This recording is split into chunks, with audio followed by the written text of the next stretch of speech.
बीते कुछ दिनों पहले बिहार, राजस्थान, हरियाणा, उत्तर प्रदेश जैसे राज्यों में अग्निपथ योजना को लेकर हुए विरोध प्रदर्शन में सरकार को लगभग 1000 करोड़ की संपत्ति का नुकसान झेलना पड़ा। न जाने कितने ट्रेन, बस और कारों में आग लगा दी गई। कुछ तो आम आदमी के कार और बाइक्स में भी आग लगा दी गई। करे कि किसी अनजान आदमी गाड़ी चला के चल, बहुत मुश्किल से आदमी गाड़ी लेता है।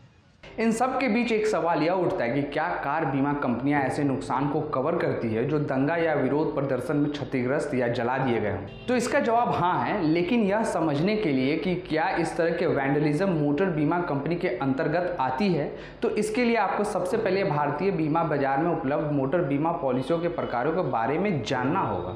यहाँ डिफरेंट टाइप्स के मोटर बीमा पॉलिसीज उपलब्ध है, जिसमें से आप चुन सकते हैं। पहला, थर्ड पार्टी मोटर इंश्योरेंस। इस पॉलिसी के अनुसार आपकी कार किसी अन्य व्यक्ति या उसकी संपत्ति को नुकसान करे तो कवर की जाती है।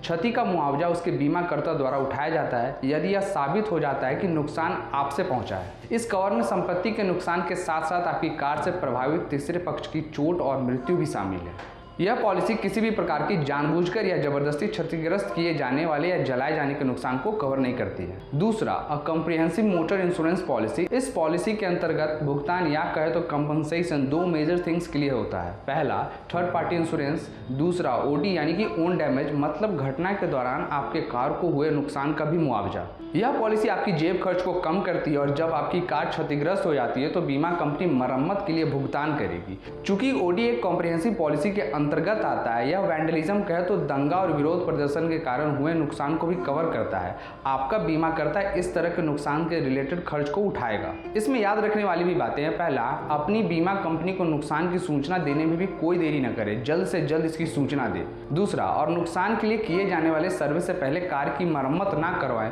अगर आपने किसी भी प्रकार की रिपेयर यानी कि मरम्मत करवाई तो क्लेम किया हुआ इंश्योरेंस रिजेक्ट हो सकता है।